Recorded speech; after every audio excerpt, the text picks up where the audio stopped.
stop number one. Yeah, good stop too. We're at Big Little Brewery down in Ingersoll. I don't feel like we need to tell anybody where that is. Pretty popular place. Really good place on a day like today. It is a little cool out. Yeah, we're in Moines.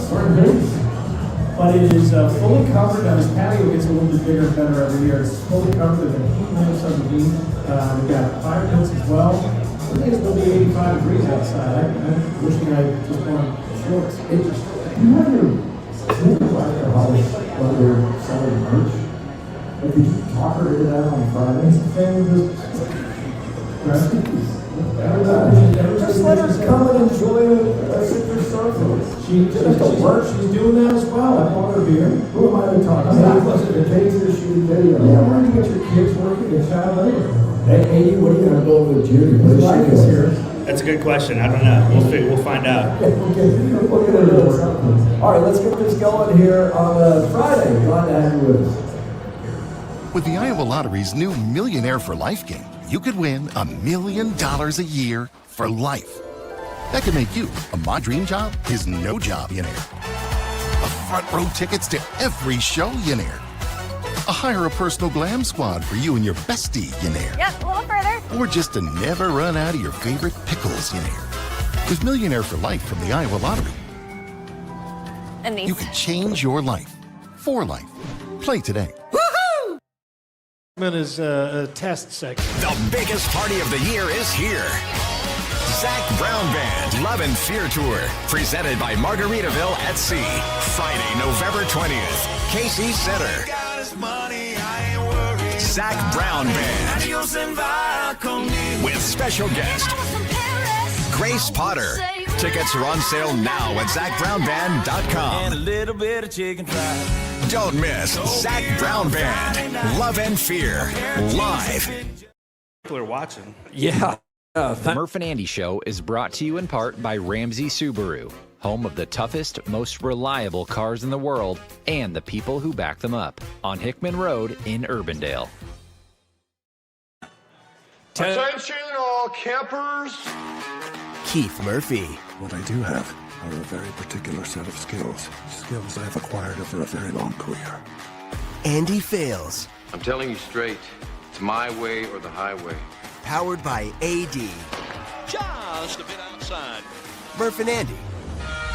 Live and on demand across Iowa everywhere from the Channel Seed Studios. Murph and Andy. Connected by Cellular Advantage. Testing, 1, 2, 3. Testing. Well, now that we have those potatoes out of the way, things sound a little bit better. That's the great thing about the chat, though, is we find out. And AD, why was your mic fine? And what is that? Some kind of attempt to get your name in the show? Exactly. Yeah. Every segment is named after you. It's about damn time. No, it was it reverted back to my computer, and so since I'm sitting right in front of my computer, it's picking me up just fine. You guys are way over here, and so yeah. We've had people ask before, why did you guys put in that first segment? Well, the gig is up. You know now it's to make sure that the microphones are working well, and if they're not, we hear immediately back from the people commenting, and thank you for letting us know that we sounded like we were talking into potatoes. What does that sound like? Apparently our cold open into a sack of potatoes. The table setter from Guest House Tavern and Oyster, and now opening Mondays? They are open on Mondays as well, yeah. Starting this Monday? No rest for the wicked over there. Okay. It just got going. No days off. You know, they've got specials like each night, the Walleye Wednesday and stuff like that. Monday, the special is happy hour all day.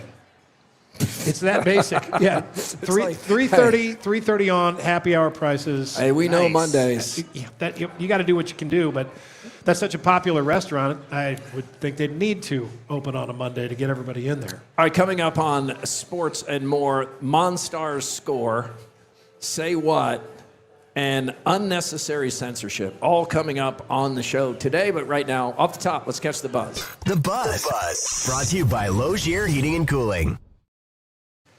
Logier Heating and Cooling understands that right now we don't know if it's going to be 40 or 90. day to day. It's Iowa. It's May 1st. I think they want to remind people now that this is the time you should get your air conditioner tuned up for the season. Or open your windows. Yeah, right. But people like air conditioning. I'll get the what? heat on still. This is the time to go ahead and call them, though, and make an appointment to come over and check your air conditioning unit so that it's ready to go when at some point the weather gets warm. Where are you on May Day baskets? This was not a part of my childhood. That's today, right? This is the yes. put on the stoop and ring the doorbell and run? Yeah. Yeah. And if you get caught, you get kissed. Oh, really? Yeah. That's what it was when I was Really? a kid. Yeah. That's why Colin never ran. What, like adults would grab you and kiss you? No, you don't give Mayday baskets to adults as an 8-year-old. You give it to like the girls in your class. Okay. We didn't have this in St. Louis. This was another weird Iowa thing. Do you hear how condescending that redirect was? Oh, I know. It was complete. Going slap through a lot down. of shit here, all right? Slap me down. All right. We didn't have this. I didn't know anything about this. Do you have to use the red Solo cups, it seems, or is that just what everybody's got in their kitchen? The red Solo cup. They fill it with like popcorn and No, candy. some people use actual baskets or different. Baskets? We use the red Solo cups. Like an Easter basket? Yeah, like just a little one? People do different things. I don't know where it came from. I think red Solo cup is the best because then after the kids eat it, The parents just grab it, pour a beer. pour a beer right in there. Look, I'm all for more community stuff, right, where people get to know each other and they use their front doors, which we stopped using for the most part, like 20 years ago. My kids, I think, because we didn't do anything, right? I have my Kahalas here. Not working, yet, she says. Not yet. Okay. I didn't see anything about it. Usually, though, they do that kind of stuff, and they liked it. So it is May 1st here, and this week, this thought hit me. I was watching excerpts from John Sears' interview with Ben McCullum and just how candid and real he is. He just sounds like a guy you'd be sitting down talking to. And then I was on the phone with TJ Otzelberger this week, and I just thought, man, how lucky are we right now to have these two guys heading up the two big programs in the state of Iowa, because they are both terrific coaches. They both have learned to adjust to this crazy new world we are in. They're both not looking for the most expensive players or necessarily the most talented players. They're looking for the right fits, but they're just like real. You know, even with the multi-million-dollar salaries and all of that, I was thinking about, this is a good era. This is like going back to Johnny Orr and Tom Davis. You know, when you had two guys, you thought those are good dudes. Absolutely. And I mean, a couple of different things there. I mean, first of all, neither one of those guys has any kind of real significant past in another market where they, maybe learn to, fear the public, fear the media, be really careful, that kind of stuff. Because you can understand, like when Steve Alford came here, I mean, you could just tell that guy had a lot of experience in talking with media. He had been in a fishbowl. Yeah, he had been in a fishbowl, right. And so, and it makes those guys cautious and really guarded. And you understand that to a certain extent, but it wasn't our fault, right? We didn't do it to him. Mm-hmm. So we were always kind of like, why is this guy acting like this? I always felt that way.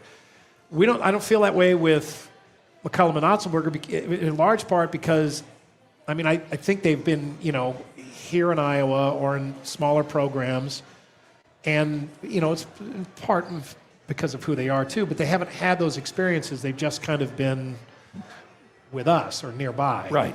And so they're kind of unspoiled, which it makes us really, really fortunate.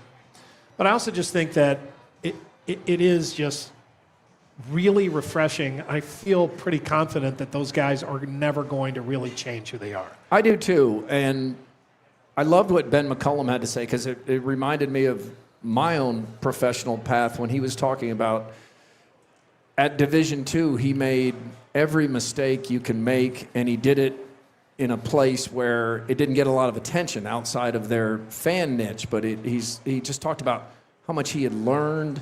And I'm sure TJ had kind of the same experience at South Dakota State. Just learning what works and what doesn't, instead of like starting immediately into some big job where the pressure is you win in 2 years or you're fired or moving on to somebody else. So I thought that was good. And then also, here's Ben McCullum on the current state of college athletics. There's no salary cap. We have no idea how kids are getting paid. The transfer portal is absurd. Like the amount of people that go in and out. It's just like, okay, let's get a set of rules. I don't care what the rules are. Just give us a set of rules and let's follow them, and everybody, stick with that. And I think the sooner we get to that, the sooner it's going to clean it up. But the actual game itself has been good. Yeah, that sounds like any basketball fan you go up and talk about this mess with, here at Big Grove today. They would say some of the same things. One of the challenges here, though, and their rules do need to be put in place, but the problem is if these players, these student athletes, are not made to be employees, a salary cap really won't matter because it won't be real. Mm-hmm. They'll continue to find ways to give players money under the table. So even if you had a salary cap, even if you made transparent, like this guy is getting $2 million, this guy is getting $500,000, even if you had that, that doesn't mean that's all they're getting. And that's kind of the problem when you go from scholarships and cost of attendance to just pay to play. The barn door's open. I don't know how it gets it's funny. fixed When I was watching this interview, and it's really interesting to me, and it was really refreshing and a reminder of why we like Ben McCullum, and that he's, after this one really great year that he's had, he's not changed at all. It seems like he's exactly the same. And John had just done an interview with Jan Jensen, who said many of the same things. Right at Iowa, and it was really kind of the same set there on the court. It almost sounded like they just kind of switched places, and then just kind of how it went. He kind of continued her sentences, but I was half prepared for him to say something to the tune of, where they're kind of scolding a little bit. Well, look, I know we don't all like this and it's different, but we've got to get past that. We've got to move ourselves mentally into this new world of college basketball, and it's not going anywhere, so just get over it. I was thinking he was going to say something like that. But no, he didn't say anything like that. He feel that way. We need to fix this. Yeah, give us some rules. Just make the rules, because there are no rules. Right. Get it set, get the governing body engaged, let it be in charge, set up the rules, and then whatever the rules are, everybody follow the rules. Amen. Amen to that. Also, many Iowa State fans have made the observation, is this just a complete lean into Iowa State is a basketball school, and that's what the emphasis is going to be? Because one of the things we've discussed, Iowa State, just in this setup, it is not realistic to win a national championship. I think it's possible in basketball, and many people at Iowa State in the Final Four before Iowa State's All-American got hurt. So maybe they would have made a run like that. We'll never know. But I think we can see that it's possible in basketball. In football, it's just not. There's too many players. Instead of 5 players, you have 22 plus special teams. With the disparity in revenue and money and all of that, there's just a huge gap between the SEC, Big Ten, and everybody else. Even if you have a great team one year, like Arizona State made it interesting a year ago. So you kind of see Iowa State. Now, Iowa State's men's basketball coach is being paid twice what the football coach is. That is rare. Really rare, because football drives the revenue. So let's get a quickie poll from WCI Pools and Spas and Ames in Urbandale. I think we know the answer. I'm interested how big the gap is. You think of Iowa State more as a basketball school or football school? I've never once thought of it as anything but a basketball school. Same. This is not Matt Campbell leaving and Jimmy Rogers in. I have always thought of Iowa State as a basketball school. I mean, Kansas is a basketball school. Duke is a basketball school. There aren't UConn is a basketball school. It goes on and on. There aren't many that you immediately think basketball school, but I think of Iowa State that way. Yeah, I mean, you think of what Iowa State can actually do in those sports, right?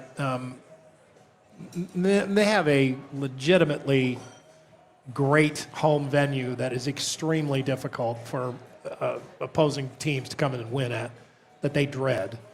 They have I think a nationally famous basketball fan base there at that school. They're known in the nation as a good basketball school. It's and a really top 10 tough atmosphere. And even in years where maybe they don't have the greatest team, it's still difficult there because the fans do go so far above and beyond at Iowa State. And I don't think Cyclone fans are insulted by that either, saying you're not a football school. You just can't. You can't be. First of all, most schools are not both. They're one or the other. And I mean, if you're realistic and you're in Ames, Iowa, or even in Iowa City, I mean, saying you're just not going to be a national football title contender.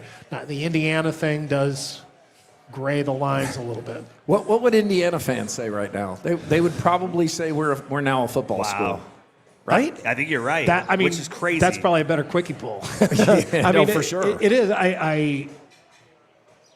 I don't know. I mean, does 2 years change generations of tradition? It'd be interesting to know, because that's probably the first basketball school you think of, Duke or Indiana. You immediately would go, well, that's a basketball school.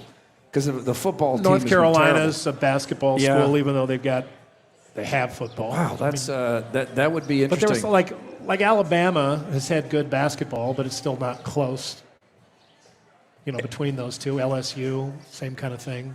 AD, the Caitlin Clark years, the 2 championship games, the Elite 8 in men's basketball this year, that change your feeling at all as Iowa being a football school? No, Iowa's a football school. Yeah. But they could become a women's basketball school if they go win a national championship or something. They and came I guess close. They could become a men's basketball school with Ben McCollum at the helm. You're going to have to do something like win a national championship and maybe even like stay in that conversation for multiple years. Yeah. Iowa's football tradition is too strong to just go away in 1 or 2 seasons. And there are plenty of schools that are neither one. I mean, what's Minnesota? What's Missouri? What's Nebraska? Oh man, I wasn't going to go there, but I mean, like volleyball school. It's a volleyball school. Yeah, that's what Nebraska is. A girls' volleyball school. Ross Nod Peterson commented on here. It's on Iowa State. Said, well, definitely not a gymnastics school. Yeah. I don't even know that Iowa is a wrestling school anymore because Penn State is just the powerhouse. Yeah, what's Penn State? Is Penn State a wrestling school? No, that's a football school. I mean, if you're thinking of what they is are your identity? way better at wrestling than they've ever been at football. They are, but there's still so few schools on a national level that wrestle, and outside the niche, there's just not widespread appeal to wrestling. It's dangerous talk. I know. We're in a wrestling hotbed. All right. The Knicks beat the Hawks by 51 last night. That was a playoff game. It was the Knicks leading the Hawks by 47 at the half. 47. Now, at one point, the score was 60-19. And Roger Sherman pointed out, that is the Monstars Score leading the Toon Squad when the scoreboard says, kind of one-sided, isn't it? It was 60-19. And that was our NBC game, too, wasn't it? The Toon Squad came back. I think it was. Hey, they came back. Yeah, they did come back, but didn't? The Hawks. The Hawks are done. The 76ers Celtics, which for you youngsters out there is one of the better rivalries in basketball. The 76ers forced a Game 7 after being down 3-1, and that game will be Saturday night. And one of the people we hold in the highest regard, Nick Nurse, is the coach of the 76ers. And last night, he was coaching with a heavy heart. His brother, Steve Nurse, who's really well-known and popular around here, died just the day before the game. So that was a tough night for Nick, and he still coached them into Game 7. No, I'm... I thought we were going to play a soundbite or something. No, I just let that breathe. I was thinking about that. You're right. I mean, that is one of the great rivalries, at least since probably the 80s, I guess, early 80s, or did Wilt and Bill Russell have a rivalry back in the 50s? They did. Early 60s? They did, yeah. Back when they didn't even try to fit Philadelphia on the jersey. They just Phila. Yeah, well, Wilt scored 100 as a 76er. Yeah, that wasn't against the Celtics, though, was it? No, I wouldn't think so. The early 80s, man, oh, God, I watched those games. Dr. J and Larry Bird. And, oh, man. Those killed me. I was a Sixers fan. Yeah, those were great.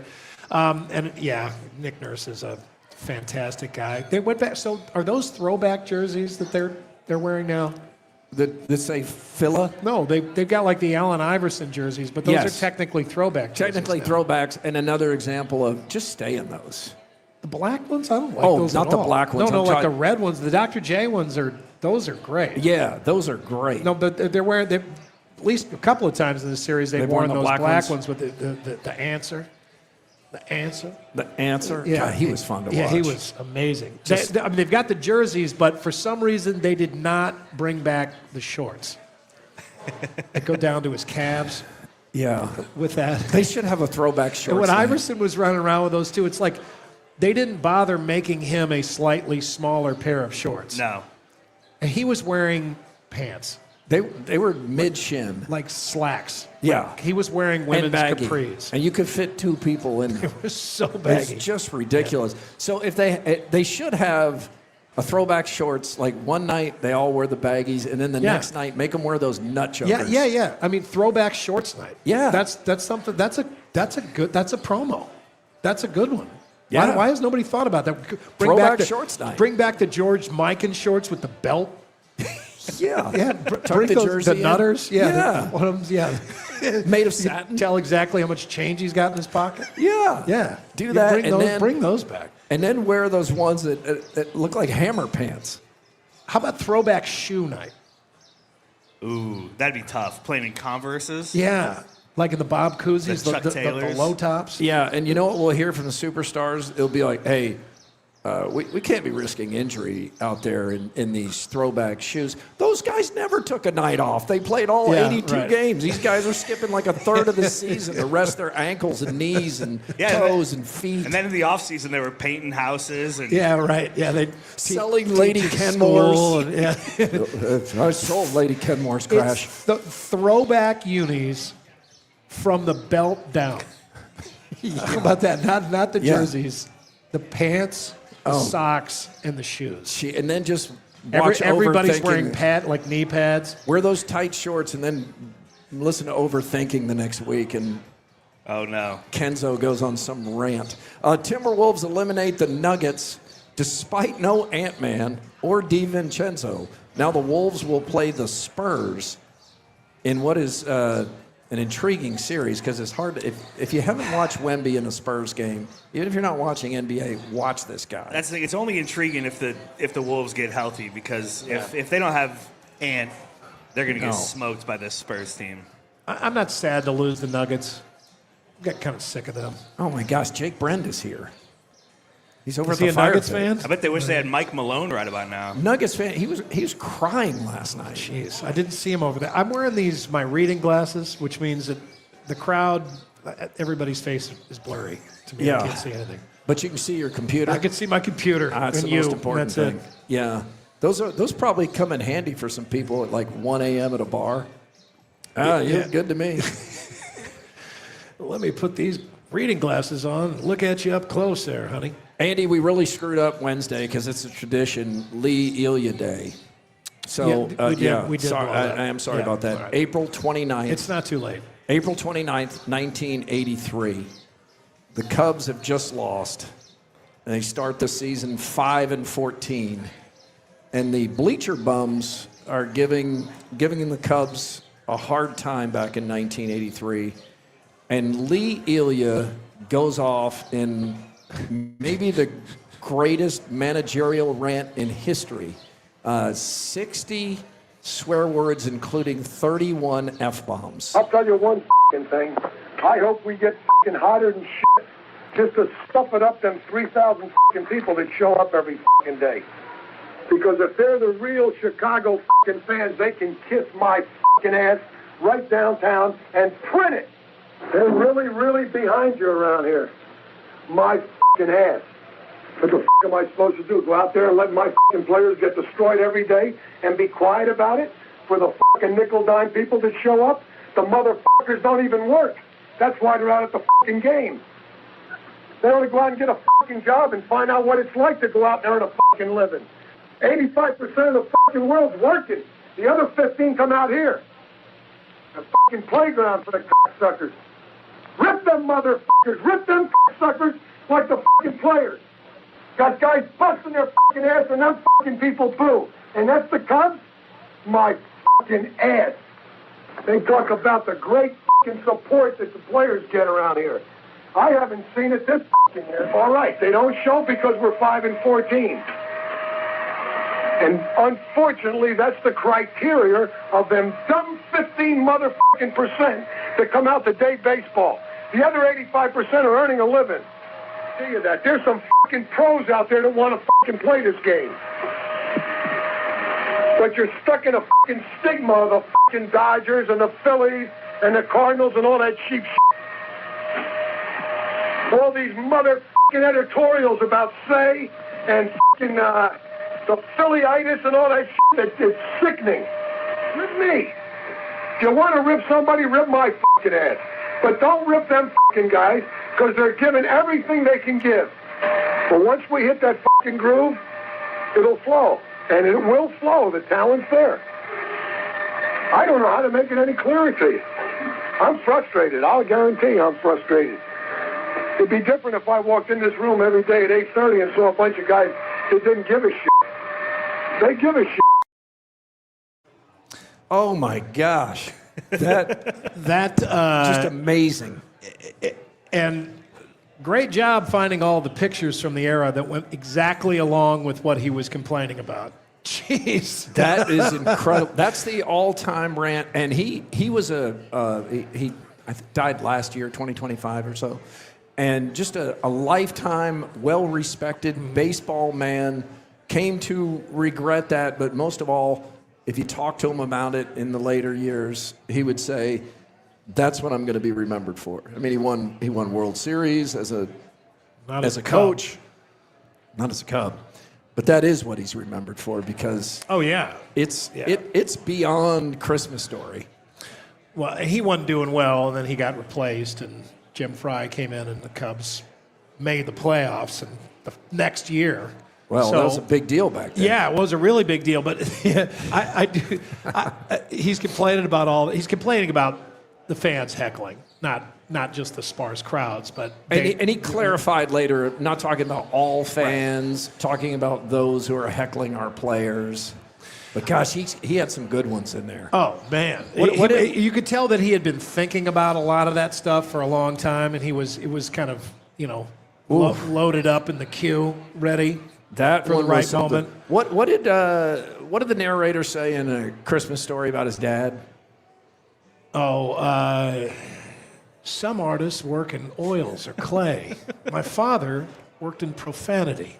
It was his one true medium. Yeah. That was great. John Sears had a story last night on Kalen Walker out of Eddyville, who's the fastest Hawkeye ever. And what a good story this was. And this is a guy, never won a state championship. Now, he did lose his senior season to COVID, but never won a state championship. You would think that good, though, he'd be winning like as a sophomore or something. And he's won Big Ten championships, national championships. He's been in the Olympic trials. He has all the Hawkeye records. He's faster than any Hawkeye ever. I mean, he's faster than DeJean or Dwight or Weegan. I mean, he went out to Kinnick Stadium at the, what was that? Was that the basketball game? What were they doing there when he ran the 40 yards? It looked like a football game was going on. Yeah, it did look like. Did he run it at a football game? Like halftime or a football game? Trying to remember now. Yeah, it must have been. Yeah, it was a full stadium. Yeah, he ran on grass a 4.15. He had never run the 40 before. Yeah, and he's not dressed differently than the football players do when they run the 40. I mean, they're not wearing pads. That is blazing speed. He's so fast. It's interesting seeing people that are that fast because they oftentimes don't run like normal people. Well, which because they're extraordinary. But I mean, when he runs, it looks like his legs, like all of his legs, are 2 feet in front of the rest of his body. Doesn't it? Like a cartoon character where like his legs turn into wheels and his whole body is just kind of in this whiplash position because his legs are going so fast. And that's what he looks like. I mean, it's just incredible how fast this guy runs. But I'm watching that story and I couldn't help thinking the whole time, and I'm sure everybody else, if they see John's story, and it's a really nice story, you can't, plus he's running in the football stadium, you can't help thinking, they got to get that guy on the football team. Right? I mean, they have to. I want to see it.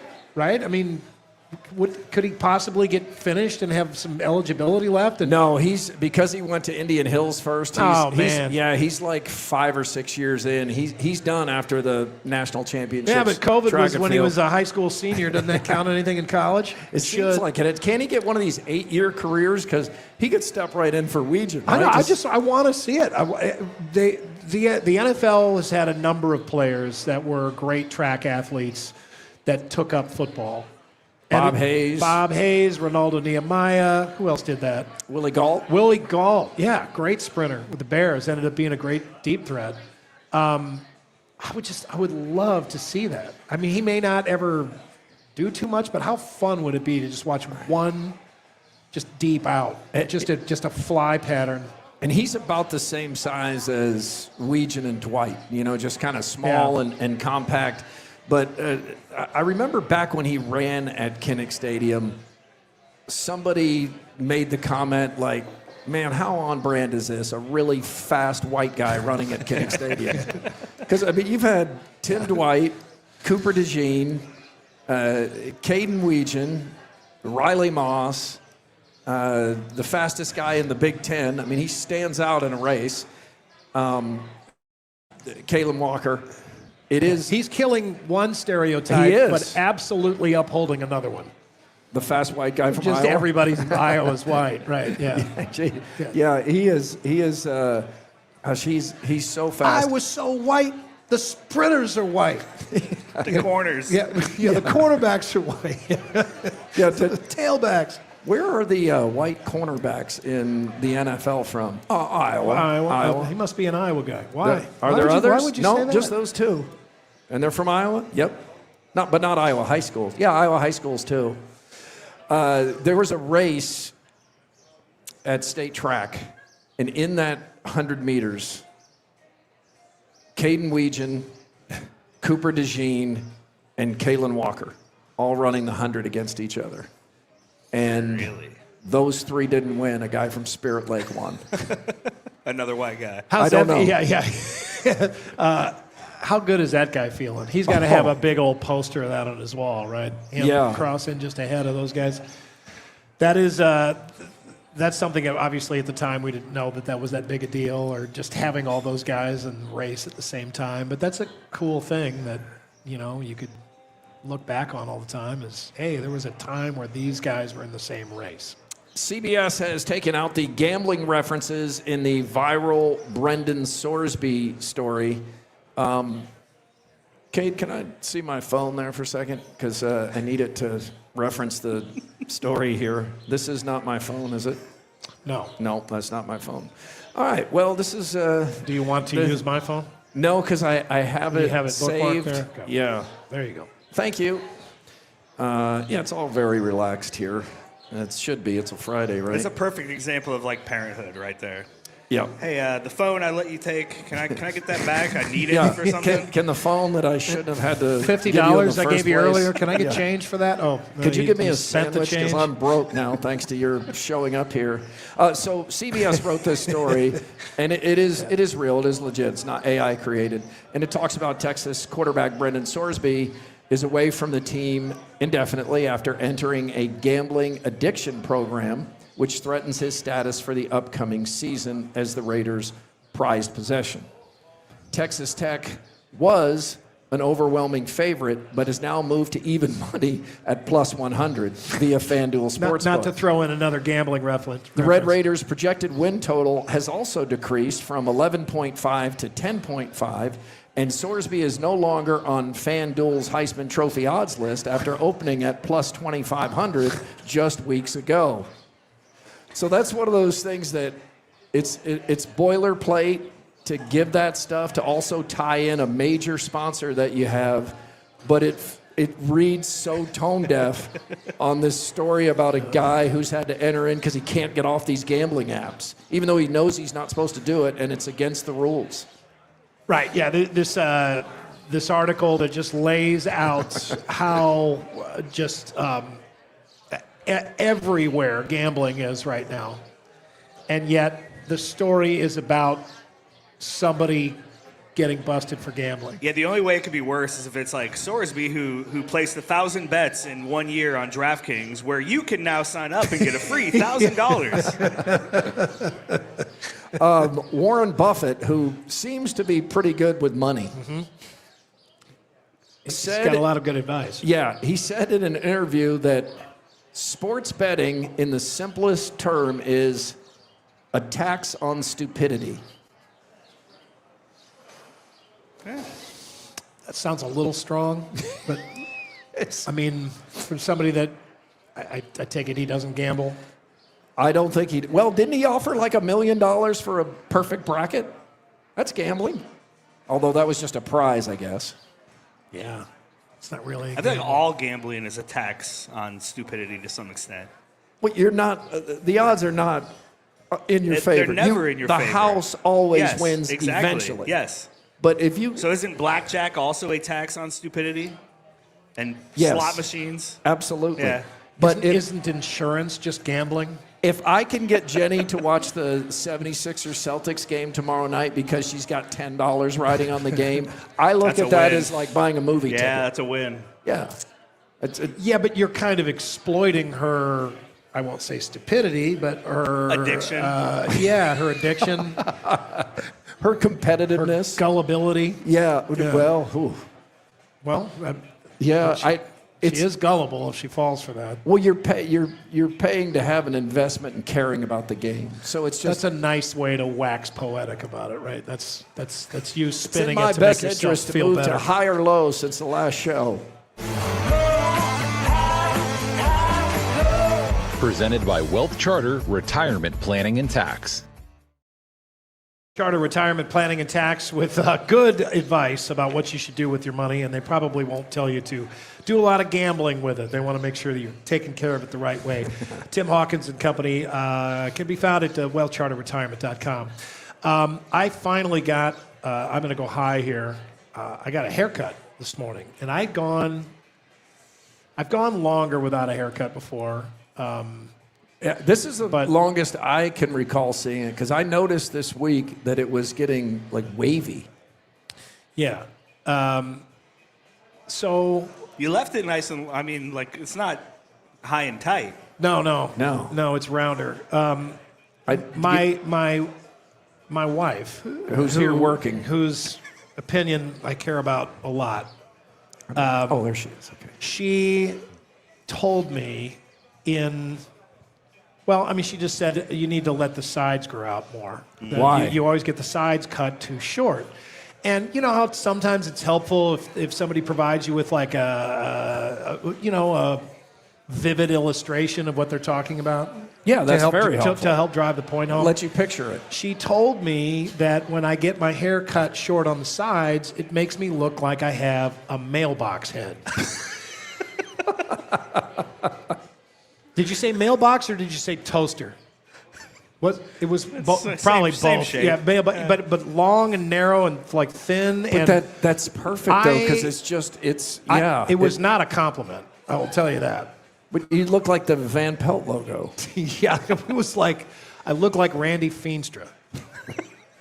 And so I was like, damn. I get it. Your hair out. I started growing the sides out a little bit. Yeah, and then I was like, okay, is this long enough? And she's like, no. So I had to keep growing it, and to the point where it was like if I teased it out with my hands, it looked like I had been electrocuted. He's 6'4", 6'6" with the afro. Just like, and I had to use like so much product just to smush it down. Which, fortunately we have like this live example of what my hair looks like if I don't do anything to it in my son Eddie. Yeah. Who does not really touch his hair. He wets it down in the morning and that's it. That will change, and you'll long for these days. Yeah, right. So he's just got, this huge head of wavy thick hair. That's what I've got. But finally I was like, man, this does not look good. It was uneven. And she said, it doesn't look good. You need a cut. But I went in and I got it cut. But I had to grow the sides out so that I could get the top cut shorter and the sides weren't, mailboxy. But it felt good to finally go in and get a cut. So is this a high? Your haircut's a high? It's kind of a high-low. Yeah. It kind of toes the line. Yeah, it goes back and forth. I am on a restriction from talking about or in any way offering commentary on anyone's haircuts. Yeah, speaking of high and tight. Yeah. Well, what happened? Well, you commented on my hair just last night. Well, yeah, it's because I couldn't believe how bushy it was.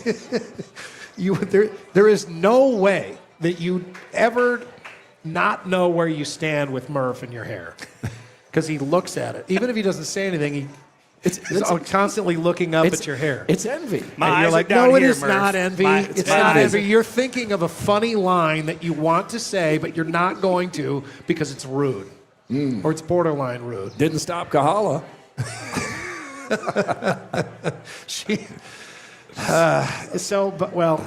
That's fine. I'm sure she was right. And she said that, and then like everybody else would chime in and be like, oh, yeah, I can see that.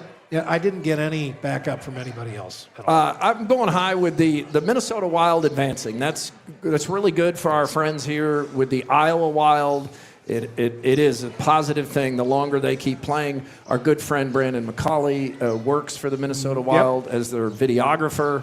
And it's the first time in more than a decade that the Wild have gotten past the first round. And they had lost in the first round 8 straight years. So this is a big deal, and you know what it means up in Minnesota.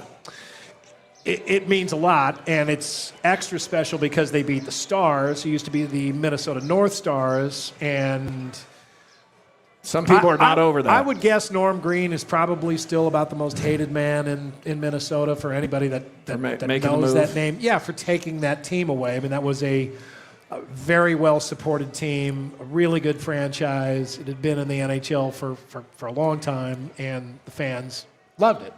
And he wanted a new arena, but he didn't want to pay for it. Same old story you've heard a million times in sports.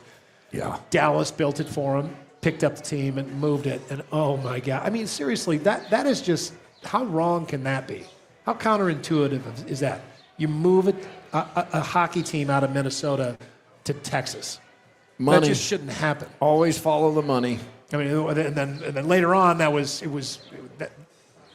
a trump card played when Winnipeg moved to Phoenix, which was even worse. But still, so beating the Stars is always a big deal there for them. And yeah, you're right. I mean, for us, we want the Minnesota Wild to do as well as possible because it helps our team.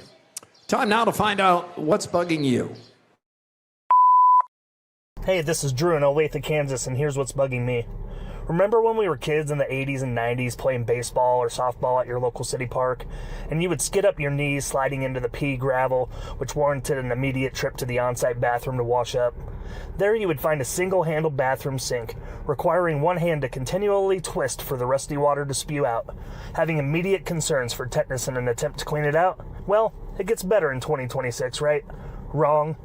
Went to New Busch Stadium over the weekend, and the status of their facilities around the 7th inning is a scene pulled right from the Clark County Fair. Standing piss covering the men's restroom in a mixture of chew spit, empty beer cans upside down in the pissers. Thank God that the facility provides you seat covers, which are made of paper. It's no wonder people find it acceptable to go number 1 in the sink and drop a dookie in the urinal, which brings me to my next point. New Busch Stadium, erected and opened in 2006, has these push knob faucets that when and only when pushed will water flow. How will one wash hands if one hand has to maintain pressure on the pube-covered nozzle without pulling a trick out of Step Brothers? Stay golden, pony boy.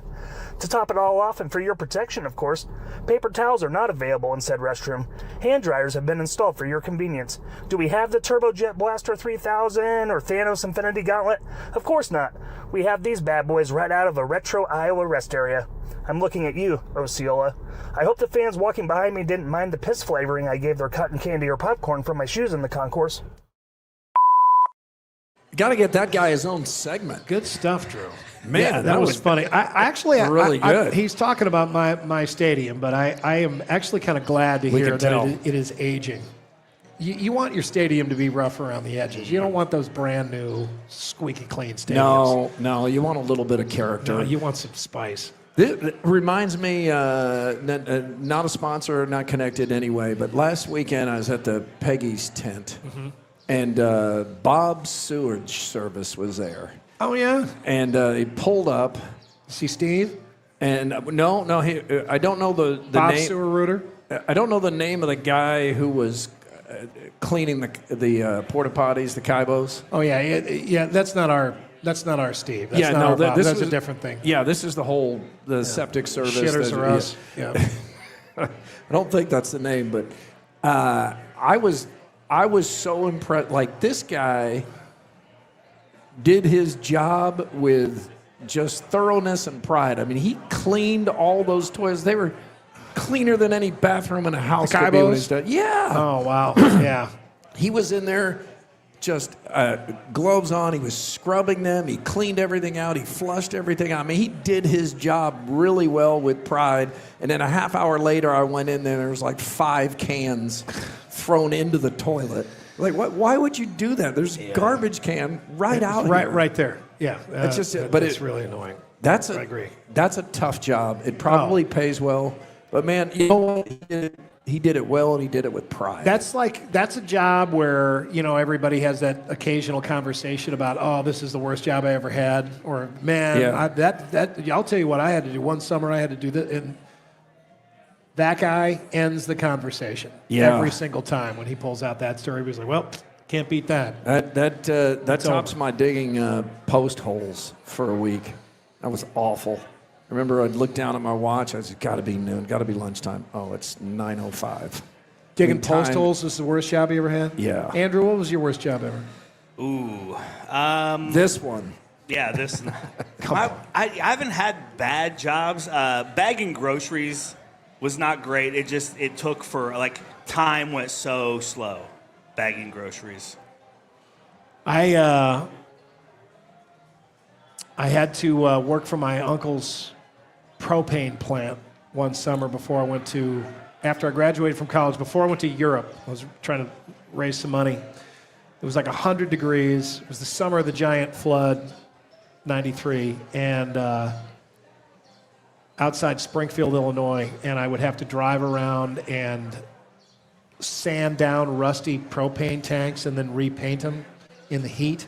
Ooh, which sounds like something out on Landman. It was awful, but I had to work with this guy, George, who was not bright. But he would just talk the entire time in the truck, and he would talk about just all the things that were wrong with the world. This sounds stimulating. He would talk about how angry he was that he had to wear a helmet on his motorcycle, and he would try to explain. And he would just go on and on talking to me the whole time. And then I would get back, and then I learned that the other guys in the plant were laughing at me that I had to work with George all the time. They stuck me with George. The new guy gets George. Yeah, but it was like my uncle's plant, but he didn't care. He didn't want George around either. So he was like, no. Get him with Andy. Yeah. I was ready to take a hit off of one of those propane tanks. Time for Throwdowns. First week. Throwdowns. It's Throwdowns. Backed by Heartland Tire and Auto. Heartland Tire and Auto, an authorized dealer of both Firestone and Bridgestone tires, brings us Throwdowns, and we appreciate it. Murph, the NHL this weekend, there are 3 Game 6s and potentially 3 Game 7s on Sunday. In the NBA, there are 3 Game 6s, potentially 4 Game 7s. There's also a ton of baseball, the Kentucky Derby, and there's probably a NASCAR race. What sport will you watch most this weekend? Most, it'll be the NBA. I will definitely watch that 76ers-Celtics game, and I'll probably have to allow Jenny to gamble on it. But that's the one certainty. And most tilts this away from another that I absolutely will watch. I'm not going to miss the Kentucky Derby, but that's 2 minutes. Right. And I'm not watching the 4-hour pregame, but I'll definitely watch the Derby. Renegade is the favorite, right? Renegade? Sure. Renegade had it made. I think you don't know. You're not sure. I think Renegade's the favorite. That sounds right. But I'll watch the Derby. What is going on over here? I'm trying to order a beer. Trying to order a beer. Give me one of those Mexican lagers, please. Just be casual. I was trying to I text it thought to you her, were but she trying to didn't have her phone. I thought you were trying to land a plane. Andy, what are you watching the most this weekend? The service here is much better. I was trying to get my wife to give me a drink. Just will she right. take a break from working? Yeah. Do you think it's smart to? I get why you're promoting the service here because it is great. You got her But selling merch. You think it's smart to throw your wife under the bus in that? Throwing her under the bus? Moi? No. I was just explaining what was going on there. I'm going to take this the other direction. I will say I will watch the Kentucky Derby most because I will watch it thoroughly. The other sporting events, I will be in and out, and I won't be paying You're close locked attention in on to. the Derby. I'll be locked Yeah. in on the Derby. Yeah. I will watch a good deal of the pre-race. I mean, it's just it's one of my favorite sporting events of the whole year. Doesn't last very long. It's always way more interesting than you think. It's one of those examples of why a broadcast makes such a difference. You know, I mean, if you just show up and would have the race, it's like the NFL draft. I mean, you take something that is short and maybe seemingly very cut and dry, and you tell the whole story, right? I mean, you unpack everything that's that's going on in that 2 minutes. It's one of the sporting events that I probably pay the closest attention to throughout the year. Yeah, it's awesome. It's a little bit like when there's a really great fight, just the build up to the fight. And like back a long time ago in the Tyson days, you'd have like 4 hours of build up. He'd come out there and then be over in 45 seconds. Yeah. But the Derby's 2 minutes after all that build up, but it can be exciting. It's one of the things that kind of you don't realize when you go to Churchill Downs is that it's not just one race that day, right? I mean, it's not just one day of racing. Thank you. Good service here. It's a week of racing, right? I mean, the day before the Derby, the Kentucky Oaks, is fascinating also, and that's not just one race either. It's a bunch of races. It's not just on one track. There's an inner track there. They're on the grass as well. I mean, there's a lot there, and you show up there and you're like, man, I had no idea this was an entire weekend or week full of events. So there ends up being, being very worthwhile to have gone to all the effort to get there. Murph, when do you actually turn it on? Do you like to watch the horses kind of walk down I do. into the gates? At least a half hour before the actual race. All right, I'm a big fan of chicken wings, but one of my favorite dishes here at Big Grove is their fried cauliflower. Andy, are you a fan of cauliflower wings? Yeah, because they usually cook them the same as when they bread them and they put buffalo sauce on them. Yeah, there's a bunch of places that have really good, what do they call them? They call them cauliflower wings? Here it's fried cauliflower, but it's under the wings section. Places do call them cauliflower wings. Yeah. They'd be as much as wings as the chicken nuggets that Murph eats and calls wings, boneless wings. I'm a fan of deep fried everything. Has there been one thing that the deep fried butter at the State Fair, that didn't work? Yeah, any of that deep fried like Oreos and stuff, it's a little much. Yeah, it gets too rich. But vegetables, we do that when we go fishing up at Lac Sewell. You got a giant turkey fryer, big fish fryer. You have all these you've got all this batter, and so you've got all these vegetables and stuff, and dip all those things and fry them. And some are better than others. The beans, green beans are really good. The fried pickles obviously work really well. Dairy Queen right now has a, you can dip your cone in Cinnamon Toast Crunch, a ground up Cinnamon Toast Crunch. Oh, that sounds great. Which is just I haven't had sugar. one. That's all that is. Yeah, but I've heard it's fantastic. God, I got to try to it. Dairy Queen after this. Yeah. Murph, you like the fried cauliflower? I love it.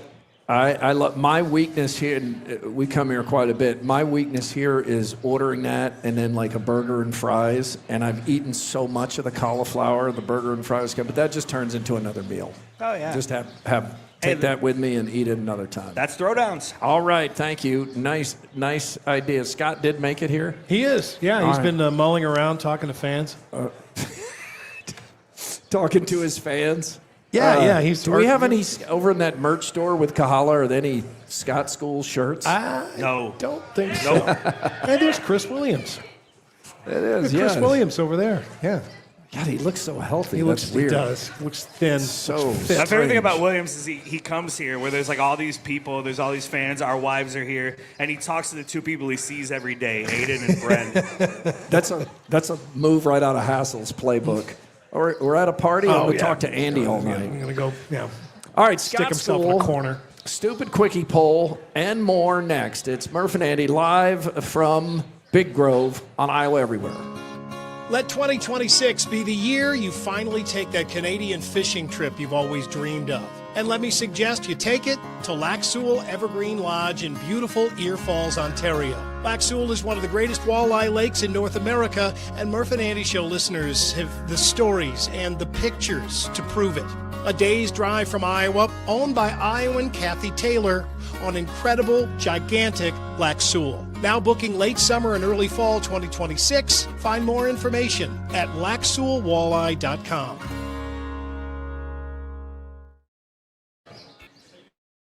Can you give me Clay Walker, live in concert. If I can make a living out of loving you. With very special guest, Black Hawk. Goodbye says it all. August 27th at Lordson Amphitheater. Clay Walker. You won't be lonely, long. Live with Black Hawk. Every once in a while. Get tickets now through Ticketmaster. I just want to live until I die. A part of the Willis Summer Series. Grammy-nominated country artist Tyler Childers presents Snipe Hunt, performing at KC Center July 15th with special guest Wednesday. Get tickets now at HighVTix.com. Nostalgia THC fruit seltzers in quirky flavors like orange dreamsicle, caramel apple, and grape soda. Refreshing taste, cosmic vibes for your mind. Pick your groove. That was some good pants. Scott School is cool. Yeah. Yeah. Turn them on. I can't hear anybody applauding. Hold on. Where's the applause, everybody? You're gonna be. See? You're gonna be waiting all day. We got an okay over here. Ladies and gentlemen, in the 1700s, when somebody would drown. Drown? This is your open? When somebody would drown? Yeah. I think it's drown. What? There's no ED? No, if you were using it in past tense. Not Carroll County. Okay, someone was like Scott drowned. Okay. Not if someone would drown. In the 1700s, past tense of drowned. when people were in the process of drowning. Yeah. There you go. There was not a lot of ways that we could revive them. So what people thought was a really good idea is they'd take a little hose and they'd connect it to a bellows, which that would be then connected to a hose where a guy was smoking tobacco. He'd blow it into the bellows. They'd push the bellows together, take that other end, put it inside the guy's butt, and try and reawaken them with the tobacco. And that's where the expression blowing smoke up your ass comes from. And that's Scott School. Scott School is cool. Yeah. The most made up sounding one yet. That's real. That's factual. I knew that one, and that's maybe my favorite Scott School ever. It's true. There you go. That's where the expression That's comes not from. AI either, Andy. But did they do that more than once? Yeah, it works. They didn't It revives them? They didn't just use it for for reviving them. They would use it for other problems like dysentery or scarlet fever. There was a way they would treat people. But the guy was drowned. Yeah. How did the smoke in his ass make any difference? You know when Jenny put the tobacco between her toes and it just like, woo! Yeah, That's she, because the capillaries. she ended up puking. Don't you know what a boof is? Yes. Okay, I just same remember concept. that. I Keith think has so. no idea what that is. And that's good. You shouldn't know. I don't know that Google there's a one. technical definition of boof. What do you think it is? Everyone in this room is Kind of like your for having drowning listened to remedy. it. I award you no points, and may God have mercy on your soul. That's one. Scott School is presented by Carbless Premium Handcrafted Cocktail. Oh, Thanks, babe. Thank you. They got the new flavor, Judy the Downs. iced tea flavor. New carbless flavor of the iced tea. You should try it. It's good. We have a stupid quickie poll, and this one is more interesting than usual, Scott. So thank you for actually coming up with something that's not as dumb as usual. Is bags or cornhole a sport? No, it's not. Or yes, it's a sport. Or no, it's a competition. Scott? Okay, there's some Is bags standards. a sport? There's some standards we need to discuss here. Is there an athletic move involved? Yeah. No. Hand-eye coordination for sure. Yep. Yep. That's a depth slight perception. athletic move. You got. Well, similar to darts. Okay. Ooh. Is this athletic? I feel Which one's more athletic? this Did a guy with no arms and no legs just make national headlines as a world champion cornhole player who also happened to commit murder? Don't show the video. Wow, that's a really good argument. Yeah, can't show video. of Allegedly. that. Are you saying people with no arms and no legs can't be athletes? No, he's saying they can't be murderers. No, I'm not saying that. That's for sure. Yeah, I guess I might be saying that. Yeah. I might be saying that. Have you seen Murder Ball? Those guys have arms. That's true. Do you think doing a single athletic move constitutes a sport? I feel like we first have to establish. How is that athletic? Let me tell you the broadest definition of sport. Okay. I mean, and not everybody agrees on this. Everybody's got their own definition. And you need a puck or ball or some kind of object. Okay. There has to be an athletic move, and someone has to win. Okay, so Like golf that- is a sport. No. If you consider that athleticism. My definition of a sport is it has to have a ball or a puck with the exception of wrestling. Okay. Ball or a puck with the exception of wrestling. Fighting. Or, Track? or boxing. No, track's not a sport. All right. Whoa. No, that doesn't mean it's not athletic or really difficult. I'm just saying It's sport. a competition. Yeah, These are all competitions. Yeah, right. It's an athletic competition. Yeah. It has to require athleticism, which cornhole does not. And you have to be able to play defense. Oh, defense has to be like involved? physical defense, not like placing your bag in front of the other guy's bag. So like, bowling doesn't count because there's no ball- defense. No, not a Well, sport. golf. Do Golf? you consider defense in golf? No, Not a sport? no, not a sport. So you consider I'm that a not, competition? I'm not saying I'm Figure not skating? slighting it for that. No, not a sport. It's an athletic competition. Because you can't get out there and play defense against somebody. And it's decided by judges. Yeah, I hate those sports. So the one that gets the most debate is usually golf. NASCAR. Is one of them. NASCAR, yeah. But oftentimes you will hear, and this is where it can get a slippery slope too, you'll hear somebody say, well, it takes a great deal of endurance. Well, so does long haul trucking. My dad was a long haul trucker. I mean, you'll hear somebody say, well, they're in those cars You for can't several pull hours. over and sleep in long haul trucking. They've got a bed in the truck. That's true. There's no bed in the NASCAR car. No, but they're going much greater distances. Driving a NASCAR is really difficult. So you don't consider bowling a sport? Again, I'm not saying it's not difficult. I'm I not get saying it. that I You're don't saying respect the it's people a that competition. No, I think it is a competition. So, Scott, would you consider chess a sport? Oh, absolutely. No, it's a competition. Come on. There's no athleticism Listen, they involved. burn 10,000 calories in a classic match of the highest level. Magnus what do Carlsen they and do? Hikaru Nakamura are burning 10,000 calories because of their brain energy. What? Yes. Well, so does studying. Does that make studying a sport? That's not a competition. Wait, you're saying your brain burns extra calories the harder you're thinking? Yeah, of course it does. If you're graded on a bell curve, it is a competition, studying. Crap. If you're in competition, oh, crap. Yeah, sorry. So studying is a sport, too. Is waiting on tables a sport? Yeah, for sure. Okay. You have no ball or puck. Well, so let's take balls. Class. All right, so Andy's really you're pretty limited He's on. very so you're strict. No to golf, no to bowling, no to car racing. You're saying no to the 100 meters track and field. That's ridiculous. Well, wait a minute, though. But shot put is because you have a ball. No, but you can't play defense. The parameters I Yeah. set up is to make the conversation more fun. Yes, Because otherwise, it it's does. just like everything's a sport. Let's let everybody call it a sport. Okay, well, So the you're a conversation's over. hard no on bags. Hard no. Scott? Don't think too hard to burn too many calories. I am feeling low. I feel like I have to because I really want chess to be a sport. Chess is not a sport. Oh, It's a competition. come on. It's a brilliant It competition. doesn't mean it's not hard. Or It doesn't mean it's not It something feels else. insulting, though. Yeah, right. I mean, people get insulted by it. Remember that time? Little throwback Friday stories. Everybody loves those. Remember the time at the radio station we had that like competitive bowler from Knoxville in, and he wanted to fight me.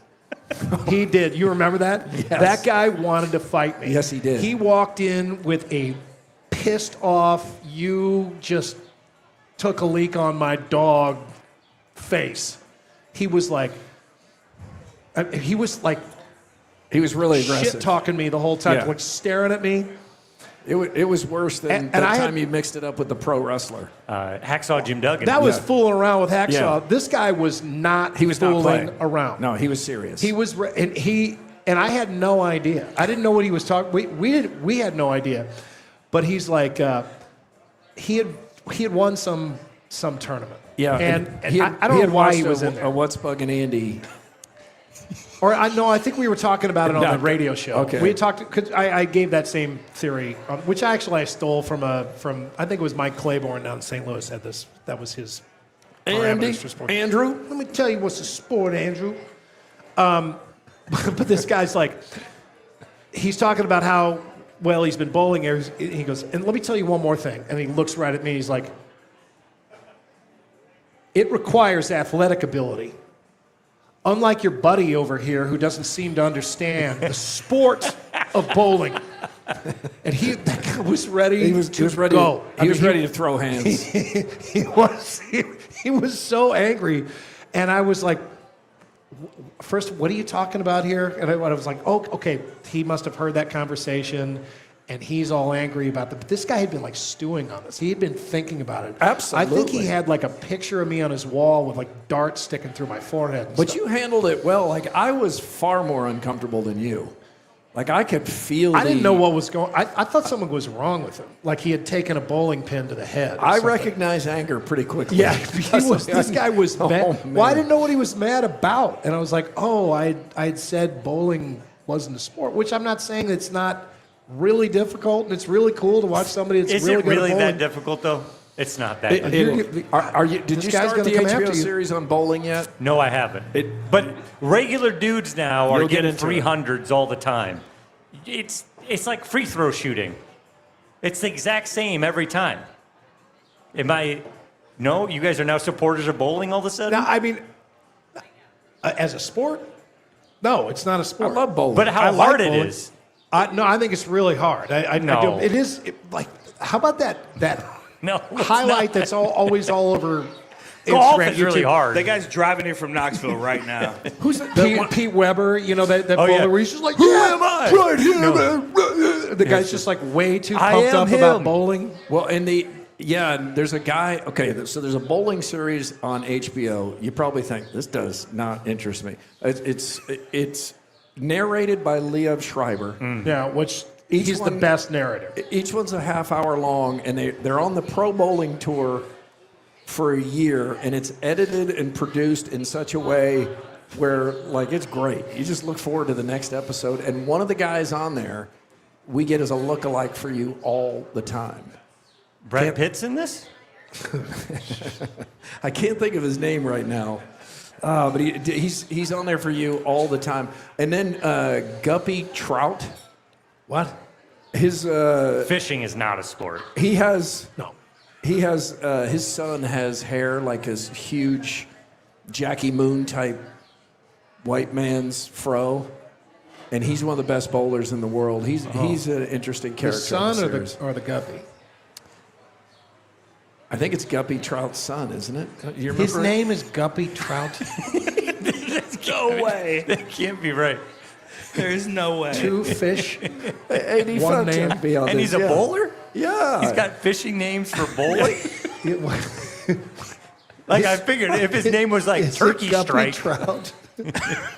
Guppy Troop. Guppy T-R-O-U-P. John Douglas Guppy Slightly Troop. less strange, but Retired not 10 much. pin bowler. It's Guppy Troop. Guppy Troop. Guppy Troop. I thought it was Guppy Trout.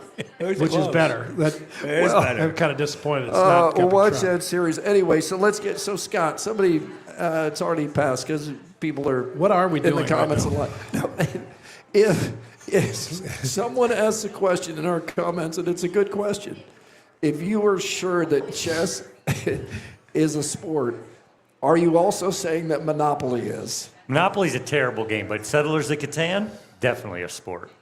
So is Monopoly a sport? It's competitive? No, Monopoly is just random. There's no skill involved in Monopoly. It's a rolling of the dice. What about checkers? Checkers not a sport. Why not, if chess is? Because there's so few decisions to make. There are very Absolutely, limited, interesting it's not decisions. random at all. Weird line moving here, Scott. I don't understand how thinking harder makes it more of a sport. Because you're burning more calories. If you burn 10,000 or more calories, it's a sport. Just like running a marathon is a sport. What? You don't think there's no Bagging no groceries defense? is a sport then. Yeah. It could be. Okay, so doing jumping jacks is a sport? Oh, jumping jacks would be a sport. So you're basically... CrossFit, have you watched it? Sex is a sport in your mind. If you're getting paid. I mean, you think about it though. There's no quicker way.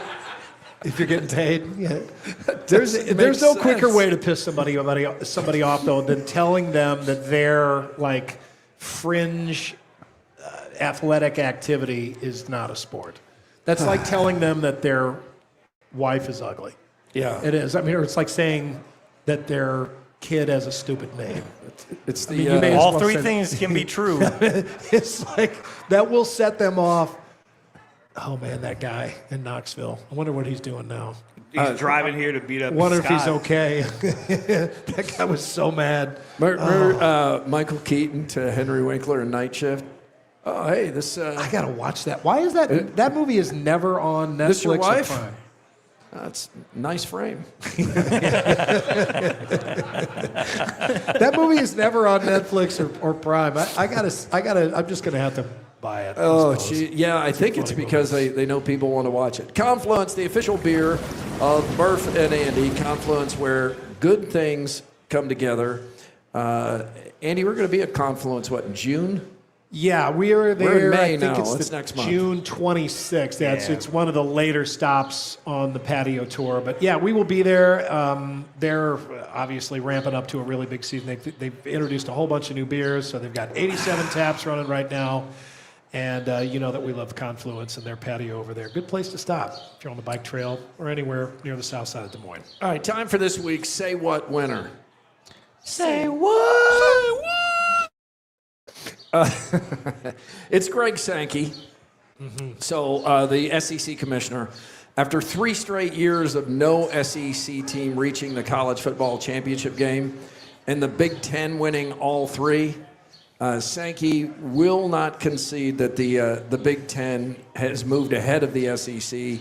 He says, quote, the ball bounced the wrong way in several key matchups. Yeah, the problem the SEC has is that the Big Ten schools are made up of people who are just way smarter. That's the truth. And thereby more athletic. And they're making more money, and There's they a lot know of money. how to run things better. the South is full of more stupid people. It's not their fault. It kind of is, actually. A little bit their but fault. It is. But that's the difference. That's what the SEC now, they need to accept that the Big Ten folks are just smarter. Your talking point here is that people in the South are just more stupid. Yes. It's a fair point. Yeah. It is a fair point. I've been there. Well, I mean, when you hear him say that, do you? And he has to say something like that, right? Sankey? For his job. Yeah. Oh, yeah. He's got to say something like that, but he goes too far, right? I mean, he doesn't need to illustrate his point. Yeah. By actually like providing a somewhat of an example that you can make fun of. Yeah, right. I mean, if he just said, "Look, we're competitive again this year. We're in it. This is cyclical. We expect to be back out up on top." Or you can even say something like, look, I mean, sometimes games are decided by, an inch here, an inch there. We were on the wrong side of those inches. I mean, you could give a vague, excuse or something like that. But when you go too far into it, suddenly it makes you sound like you're just someone who's just drunk on the Kool-Aid, right? Yeah. Somebody who's so far inside that they can't see the sunlight. If I'm an SEC fan, though, I hear this and I think, oh, we're screwed. Because no one here is taking responsibility. The reason the Big Ten has won the last three with three different teams, I might remind you, is because the SEC has not adapted to the new rules of college football. They haven't done it. What I want the leadership of the SEC to say is, we can do better, and we will do better. And we're going to come back, and we're going to win titles. We're going to win them in a row. We're going to get this figured out. That's what I would want to hear. Not, the ball we don't need to change anything. We don't need to change anything at all. The ball it'll just bounce our way sometime. That sounds a little bit like denial. You know who did say the Big Ten is now better because it's more competitive top to bottom is Kirby Smart, the head coach of Georgia. He conceded it. He took a break from bailing his players out of jail and said that there is more competitiveness. And maybe the single biggest factor in that, too, going forward is Indiana as new football power. That is one more team. That is such a game changer, wild card, dark horse. Just it completely upends everything, right? I mean, it's so many different arguments and long-held truths about college football have been completely turned on their ear by Kirk Cignetti and Indiana football. I mean, so many things, because there is no Indiana equivalent in virtually any other aspect of sports right now. I mean, there just isn't. There has been in the past, there's not right now. It's so unlikely. It happened, I mean, without Indiana, the Big Ten isn't in this position. No. And the Big Ten and no one in the Big Ten or associated with the Big Ten or considering the Big Ten ever in the past would ever think that Indiana would be the team that would do that. Well, the closest we came in men's basketball was Nebraska, because you just couldn't believe Nebraska was good at men's basketball. But then what happened, AD? They couldn't count. They lost to Iowa. Yeah, that's right. Hell yeah, they did. I mean, You're goddamn right. Counting was a trouble. But it's like some of it is coaching, right? I mean, there's just Nick Saban is gone. There are not a line of great coaches in the SEC right now. There are more in the Big Ten, namely Kirk Cignetti, right?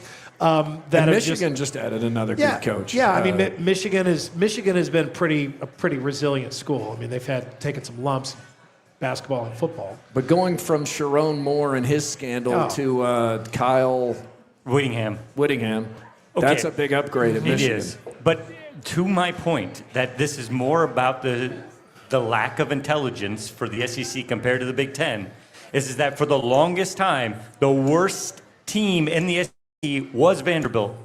Now, all of a sudden, they're a top 10 team, because you need now to understand how to use all of this money, which the Big Ten has more of than the SEC, again, because their people are smarter and they have more successful jobs and businesses. that they are able to then use that money more wisely and have a better structure and organization than these SEC schools do. Geez, that was like watching. I don't know what happened there. It's a good argument for how much smarter we are. Glitch in the video. It was like a glitch in the video. I saw this we're going to talk about, but we'll get into it another time. But since the year 2000, do you know which Power 4 school has the most losing seasons? Since the year 2000, turn of the century. So it's recent history. In Nebraska. football? In Power 4 in football, the school with the most losing seasons. Iowa State. No. Indiana? Kansas. Indiana. Oh, Holy great cow. name. Or great trivia. Well, that's how fast it turned. It's turned fast incredible. and completely. All right, Andy, one more for you here. So boxing, not a sport? Boxing is a sport. I would say boxing and wrestling fit into the exception. UFC, MMA sport. Yes. What about Kickboxing. fencing? Yes, I would say that's sport. Fencing. Ooh. That's got to be a sport. Because you play defense. Parry. Yeah, There's no ball. Yeah, but they've got There's four balls the sometimes. swords. Yeah, that might fall into that weird exception. I don't know. I mean, I don't want to. You start giving exceptions though. I know, and you always can tell when you meet somebody that's into fencing. You can tell.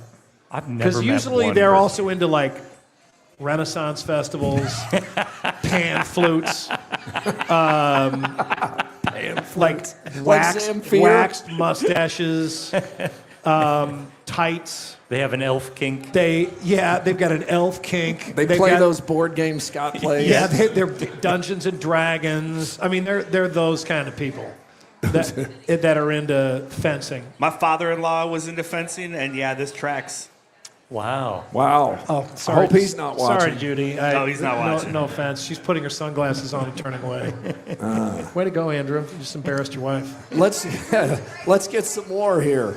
But wait, there's more. From Either Or Eatery and Patio. Yeah, We got a we're little taking our long-winded. sweet time. It's comfortable out here. We're having a good time. You know what's annoyed me? I'm sorry, Andy.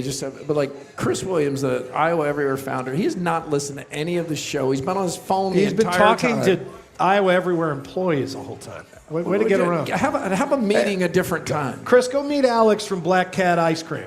He's right here. He came all the way over here. He'll give you a free ice cream coupon. Hey, Chris, that hat's not navy with that black jacket, is it? You Is move that a around, black Braves hat? Mr. Business Owner. Jeez. Chris, you wore a navy hat with a black jacket?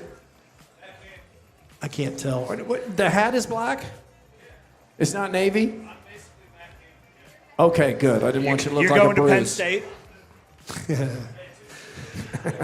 More is brought to you by Either Or Eatery and Patio. Speaking of great patios, we'll be there in a couple of weeks, and they, I'm sure, jamming as well today down at 6222 Grand Avenue.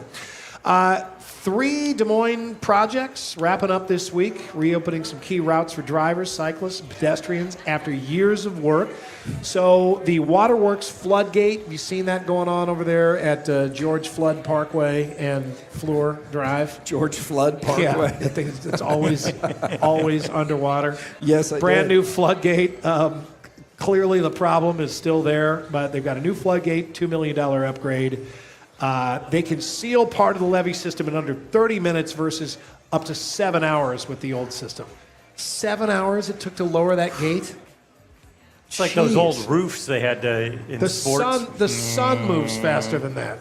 Yeah, that is like those old roofs. Jeez. Roofs. The Walnut Street Bridge downtown, $19.1 million. That's supposed to be done like right now.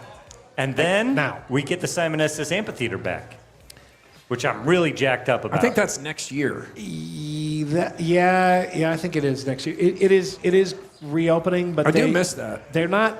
I'm still worried about that. I mean, it's still going to flood. We need that back. That's a great place It's for a such a cool concert. backdrop too, especially now with the beautiful new federal courthouse in the background. The federal courthouse takes that prime pole position there downtown on the riverfront.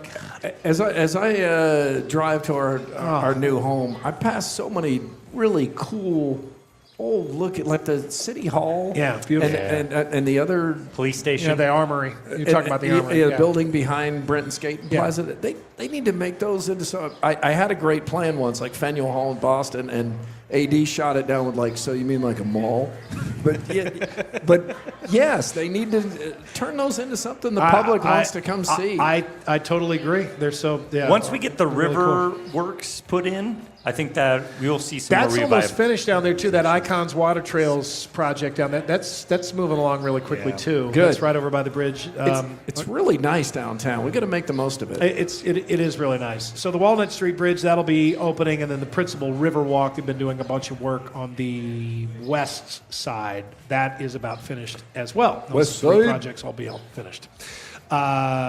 Cities and towns from Chicago to Santa Monica, California, celebrating the 100th birthday of Route 66. Saw this on the Today Show. The They Mother were Road. live from Route 66. There is a big celebration that started yesterday in Springfield, Missouri, which is a really big Route 66 town. A lot of cool stuff. I did this a couple of summers ago. A friend from high school and I drove from St. Louis out to Santa Fe. I thought it was a really, really fun trip. Route 66 was decommissioned back in 1984, so it's not actually been a highway since then, but there's still long stretches of it that go through small town America. Very, very cool. But it's amazing to think that used to be the only highway that would take you from the middle of the country out to California. That was it. I mean, if you wanted to go out there, you had to take Route 66. There was no interstates, nothing like that. Had to take that. But then it was kind of gone pretty quickly. Basically, that lasted from like the 40s to the 70s, then it was done. You know what helped revitalize it, without a doubt? Cars. Oh yeah, from Pixar, because like my kids were so excited when they got to go to Route 66. A lot of people on motorcycles love Easy Rider. That's the movie Easy Rider. Who's that? Peter Fonda, and, Jack Nicholson. Jack Nicholson, and Dennis Hopper. Yeah, also in there. How much weed was smoked on that movie set? A lot. And probably not just weed. The cloud is still clearing. One Wisconsin county has set one area's speed limit to 17.3 miles per hour in an eye-catching move aimed at jolting drivers into staying alert in a high-traffic work zone. See, this is the actual speed limit sign right there. I think this. I get the logic behind this. I think you're so curious that you do notice slow it. down. You notice it. Yeah. Yeah. It's out at the dump in Outagamie County. Rolled out this speed limit where a constant flow of trucks, contractors, and residents creates a busy and sometimes hazardous environment. They say it's working great. People look at it and they're like, "What does that say?" And they slow down. Yeah. AD, what's your take on this in Wisconsin? I'm surprised they can read it. I knew that was coming. Decimal points are confusing. Yeah, they're like, what does that mean? Is that a comma? The decimal points is there. What is that? So we could go 173? Is that what kilometers means? My car doesn't even go 173. Oh, it looks like that point, that little dot I saw at the library last week. I don't want anything to do with that. The country of Colombia announced last month it plans to cull, in other words, kill, 80 of Pablo Escobar's famous hippos. Yeah. What? To slow a population boom that has been threatening native wildlife in the Magdalena River Basin. Those hippos aren't supposed to be there. Yeah, no, they're not. They're from Africa. Seems drastic, Isn't that weird, though? This is like one of the weirdest stories. So Pablo Escobar, the drug kingpin, back in the 80s, he wanted to make his own giant animal menagerie with big animals, and he's down in South America, temperate climate, a lot of stuff can survive. It's like the Michael Jackson of South America. He imports one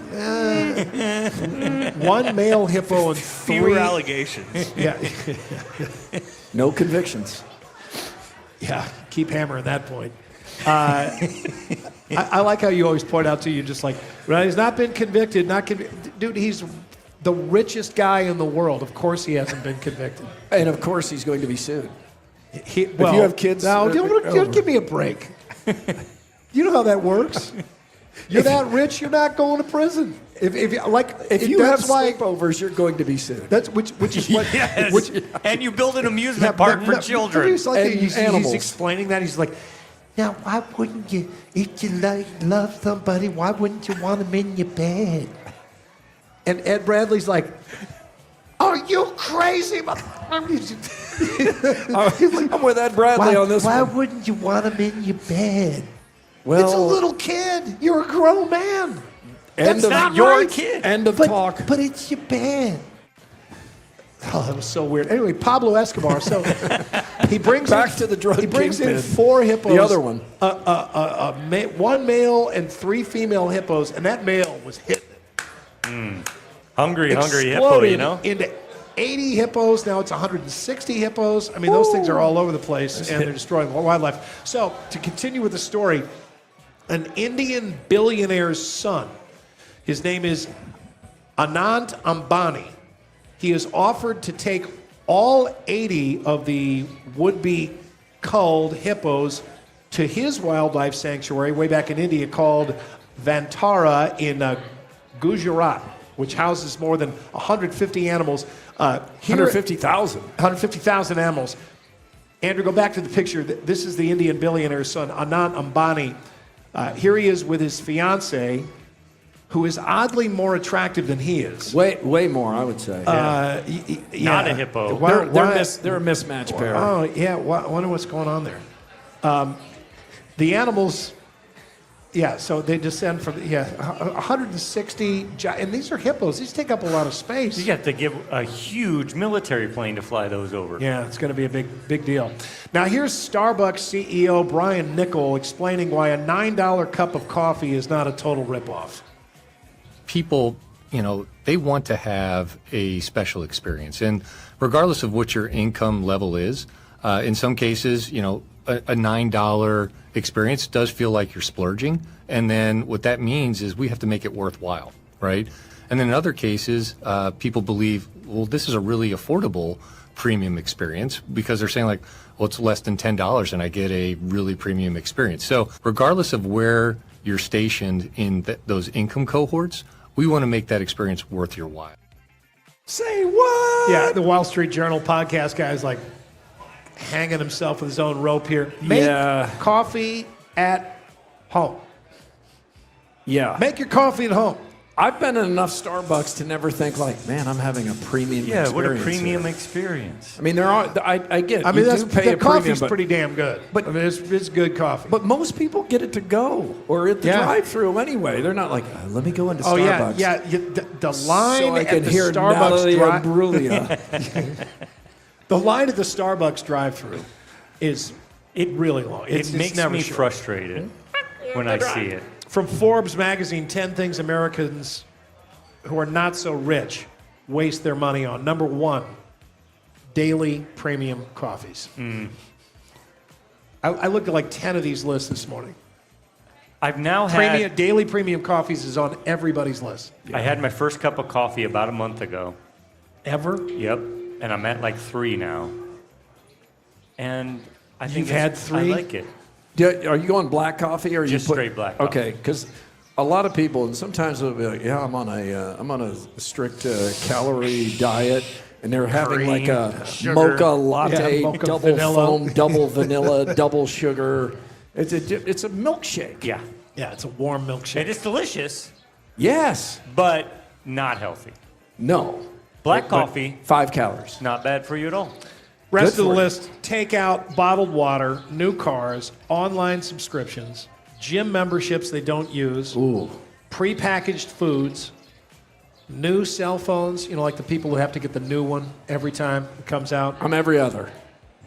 Are you? I am. Yeah, you don't get the new one. I'm every other. Okay. That's too much, too. I think I wait too long sometimes, but yeah, the people that line up outside the Apple store, that's what we're talking about. AJ, yep. AJ does it? Yeah. So his one splurge. And he's a pretty frugal guy. Really frugal. Not there. That's where he splurges. Total Apple That's his daily premium coffees. Fast fashion and designer clothes for kids. Oh yeah, That, you want to talk about a money toilet? Yeah, I got to get my kid these new 4-ounce Marathon Adidas for $580. They don't fit.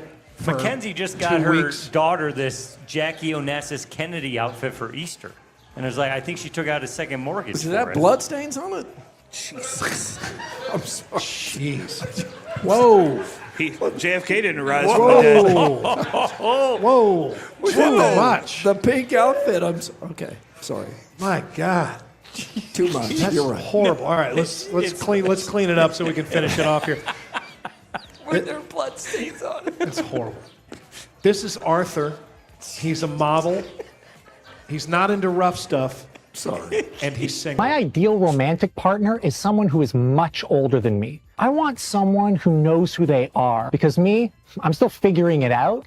I would describe myself a little bit like an M&M. On the outside, I've got a very shiny exterior, but on the inside, it's the part that you're really there for. For a living, I'm a model. I model in catalogs like Sears or LL Bean. I've never been in love before. A lot of women look at me and think they could never have me because of the way I look.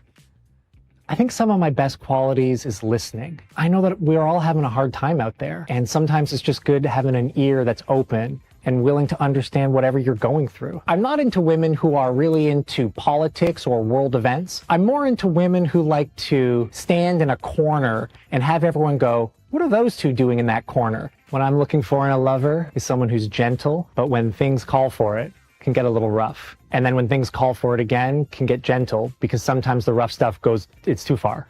What I like to do for fun is maybe get a nice bottle of wine and head down to the local park. We can watch a Little League game and just see where the night takes us.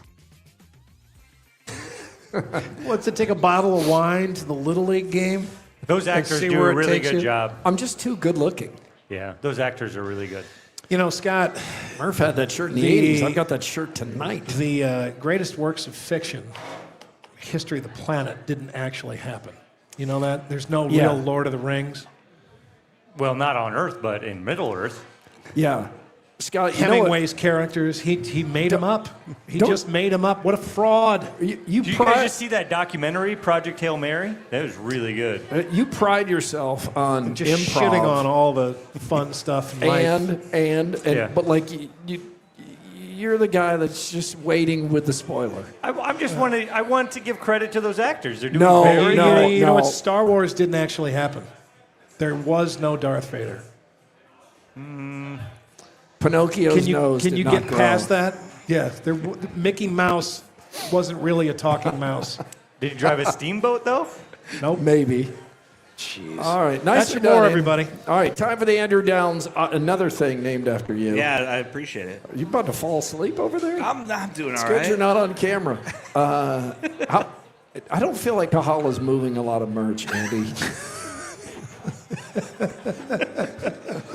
I say, if you would like a T-shirt, Kahala's. What is she doing? She's drinking. Yep. Right. Yeah. Go tap her on the shoulder. Ask her to stop drinking. Every and eating. beer she has, the Jenny shirts made go it. down $5 in cost. Huh? Every beer she has, it's $5 cheaper for a shirt. Yeah. I don't want to carry this box out. Send her a beer, get $5 off take the these shirt. shirts. It is time for the Andrew Downs audio drop of the day. We call it the AD Square. Yeah, powered by Game Day Men's Health. Ankeny, West Des Are Moines, you North looking Liberty. for more beer? No, I was looking for our guest. for Chef Dale Rinderman. Oh, okay. Yeah, Chef. Tell Chef Dale to come on over. Sorry, He's getting a tee shot in the back. He'll be out here, all fired up here in just a moment. If you want to get a tee shot in the Or back, a pea shot. get one at Game Day Men's Health. It is Friday, so some parental advisory is necessary. None of these bleeps are necessary. It's all innocent conversation, but I have placed bleeps to make you hear things that aren't actually being said. What you hear is on you, not us. It's This Week in Iowa, unnecessary censorship. I mean, when I was a kid, the only people I knew went mushroom hunting were the people down the street from Arkansas. And they also raccoons and ate them. They got invited to a neighborhood barbecue once. I love our audience. It's just like I checked Twitter for the first time at like noon yesterday. I have like 4 people sending me this NASCAR driver We got all these messages. There'd be this old lady who's just like, will you tell Ed Wilson that he doesn't have to go on and on for 2 hours about the same tornado? We got it, all right? How big is this guy's? I think it's a little bit more interesting, the fact that he's so big. I mean, he is a huge man. All right, guys. Next week, the detectives. I've got a great joke. I'm not even going to go there. So she pulls my headset off like this and says, oh, boy. I love you. And Jenny says, I will scissor her right in the Adam's apple. Jeez. Wow. Congratulations, Keith. Yeah. Oh. Laughter from the audience. Yeah, thank you. It's good to have a live audience here.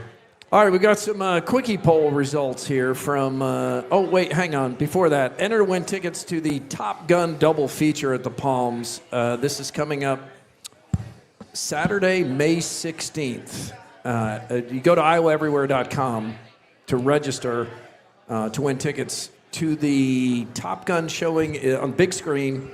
3:30? Thank you for zooming that in. And Maverick is at 6:45 p.m. So the Top Gun double feature, both movies, same day at the Palms in Whaaat. This will be fantastic. And they've given us so many tickets for this. Thank you, Palms and Russell and Fridley Theaters, that you have a pretty good chance of winning this if you enter. So go to iowaeverywhere.com. Please only enter if you feel pretty confident you'll use the tickets. And we'll announce the winners Wednesday on our show and some more Thursday on Two Guys on Iowa Everywhere. So we have we have like 80 pairs of tickets to give away. That's 160. It's good See, math, I did the Scott. math. Went to a Big 12 school. All right, bye, everybody. Thanks for cheering. All right, there's Scott Sipker. He's leaving. All right. Jeez.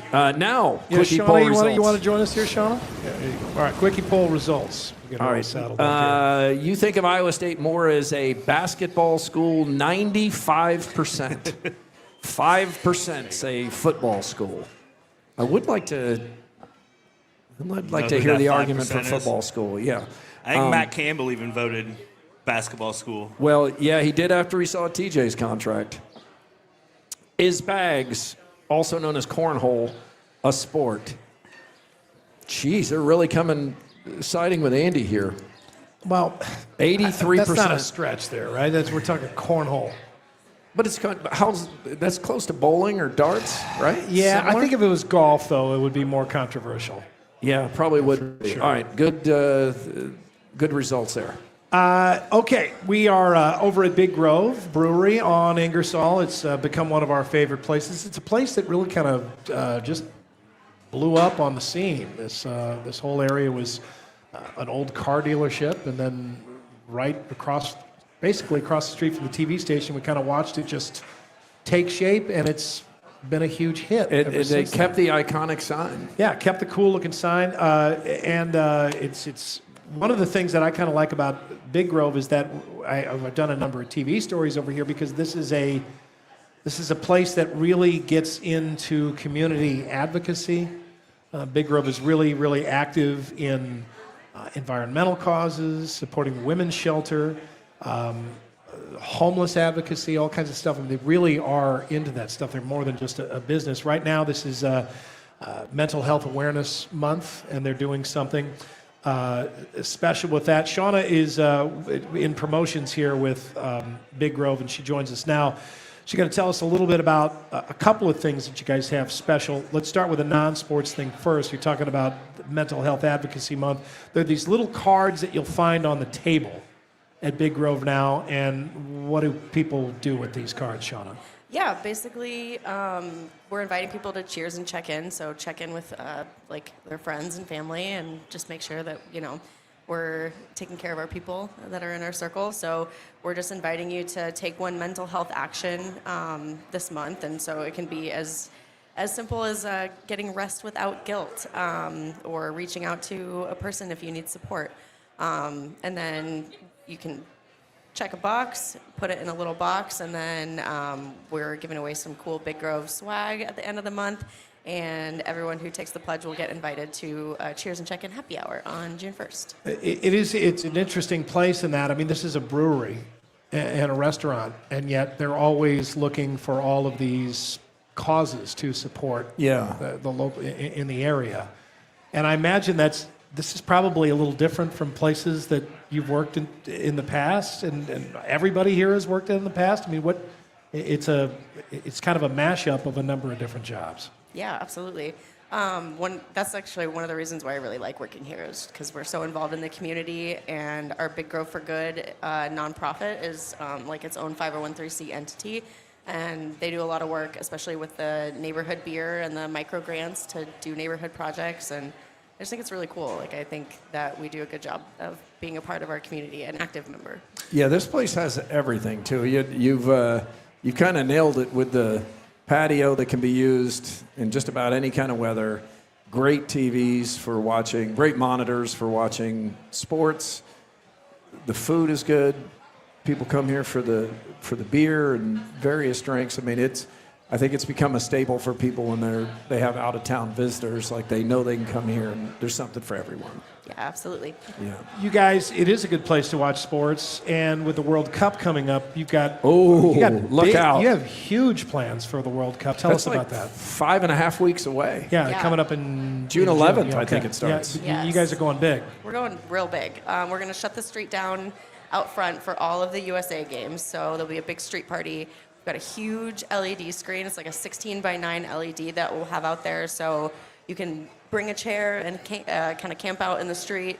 We'll have like a mobile bar and grilling out there, and like glow sticks, face paint, that kind of stuff. So is this just a one-time thing, or is this for the duration of the every time the USA plays? Right? Anytime USA plays. Okay. Anytime the USA plays, at least for the first 3 games, we will have the LED out on the street. I would love for the United States to make a deep run. I'm not expecting it, but I would love it. That would That'd be cool. Great. Yeah. Yeah. Well, and what a cool place to do that. And then once the weather isn't real dependent on this place with the roof and the heat lamps and everything underneath it. Yeah, we had a little bit of rain when we first started, but it's cleared out and we were fine. The patio gets a little bit better every year. Exactly. Yeah. All right, Shauna, well, thank you so much for having us down here. We truly appreciate it. It's become one of Des Moines' favorite businesses, and we're proud to be here. Yeah, thank you for having us here today. It's fun. All right. Thank you for coming. All right, keep an eye. The blonde with the sunglasses. Keep an eye on her. You got it. Yeah, right, thank you. She's going to try to steal that glass later on. Don't let her. We've seen it happen. All right, thank you very much. We're doing happy hour live tonight at 6:30. Jenny's Big Grove Beer of the Week will be revealed at that time. Hopefully it won't be Citrus Surfer again. She really likes that Citrus Surfer. Kalhala's been drinking that too. Yeah, we have a bunch of that at good, home. You yeah. guys do have beers to go here too. Yeah, you've got the little coolers there. You can take some of it to go with you. Yeah, all right, so we'll do that. AD, thank you. I know you took a nap there a couple of times. I'm doing all right. Yeah, he's coming back. Here's the Big Grove, or not the Big Grove, the Summer Patio Tour. Cheers for beers. We're at Guest House next Friday. We're Guest House next Friday. Yep. Okay. That's way over on the west side, the Waukee side of West Des Moines. Where it's real nice. Yeah, either or, Wellman's Rooftop, Sweet Caroline's, and then Andy, what about Confluence. the Sweet Caroline's? Let's go back to that for a second. They play the song on a continuous loop, right? It's the song you dislike the most. I really do. I don't like that song. You're right. Yeah, I really don't. It's my mom's all-time favorite song. Yeah, I know. But I didn't say that a lot. I never said that around her. I didn't say that. No, you never did. I don't think it's personal, but it does hurt my feelings. It's a bachelorette party song, and they try to play it at sporting events. It just doesn't fit. At Sweet Caroline's, it's the only song they play. Is that true? It's not true. You guys are messing with me. It was true when Hassel and AD were in there. Rough. Yeah, they were playing that over and over again. Iowa State had just beaten Iowa in the football game. Not true. It's not true. No. All right, where are we after that, AD? I'm sorry, Sweet Caroline's. Then we're going to do Confluence. Confluence, right? And then we're going to do the Soggy Frog, the new Dark Side of the Spoon bar and restaurant up there. Two good names there, Soggy Frog and Dark Side of the Spoon. Great title. That replaced that rickety old marina bar and grill there at the Sailorville Marina. Yeah, it was we stopped by there for RVTV once. Yeah, that was rough. It looks beautiful. We've had it on the news this week. It looks really, really cool. And then we're going to end up July 10th over at Westtown Tap in West Moines. So it's going to be a good patio tour, but it all started here today at Big Grove. Yes, perfect place to start. Thank Really you. nice. All right, that'll do it for us. Thank you for being with us. We appreciate it. Got to get Kahala back to work over there. I'm going to go buy a shirt from her. If you get a chance, please like, review, and subscribe on whatever platform you found us. And we're back Monday. We won't be here, will we? We'll be back. No, we got to go Okay. home. That seems fun. Got to go home. All right, we're back Monday. Hope you are too.